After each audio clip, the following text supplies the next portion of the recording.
आडेली भंडारवाडी येथे आज सुमारे 7.5 फूट लांबीची मगर पकडण्यात वनविभागाला यश आले. सुगंध मयेकर या शाळकरी मुलाने दाखवलेल्या सतर्कतेमुळे ही मगर पकडणे शक्य झाले. त्यामुळे स्थानिकांनी सुटकेचा निश्वास टाकला आहे. आज सायंकाळी 4:30च्या सुमारास शाळेतून घरी परतणाऱ्या सुगंध मयेकर याला गावातील ओढ्यात ही मगर दिसली.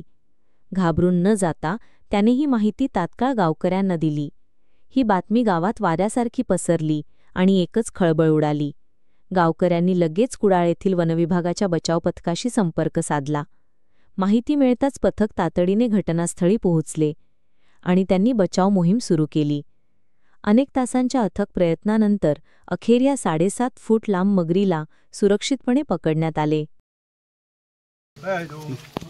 आडेली भंडारवाडी येथे ही ओवळामध्ये अंदाजे 6 ते 7 फूट मगर आढळून आली. स्थानिकांच्या मदतीने याचं रेस्क्यू ऑपरेशन करण्यात आलं. तसंच सावंत कुडाळ आरएफओ कुंभार सर यांच्या मार्गदर्शनाखाली हे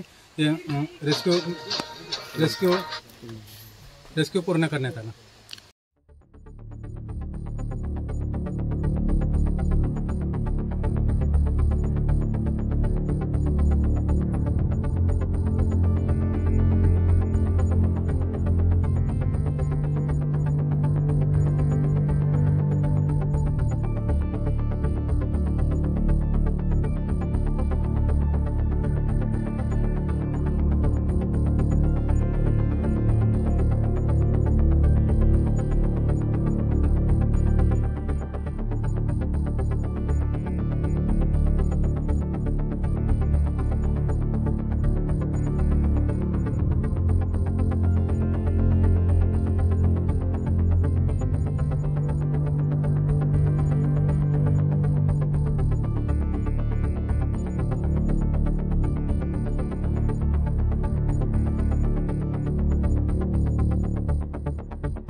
नैसर्गिक अधिवासामध्ये डॉक्टरांनी वैद्यकीय तपासणी करून नैसर्गिक अधिवासात सोडून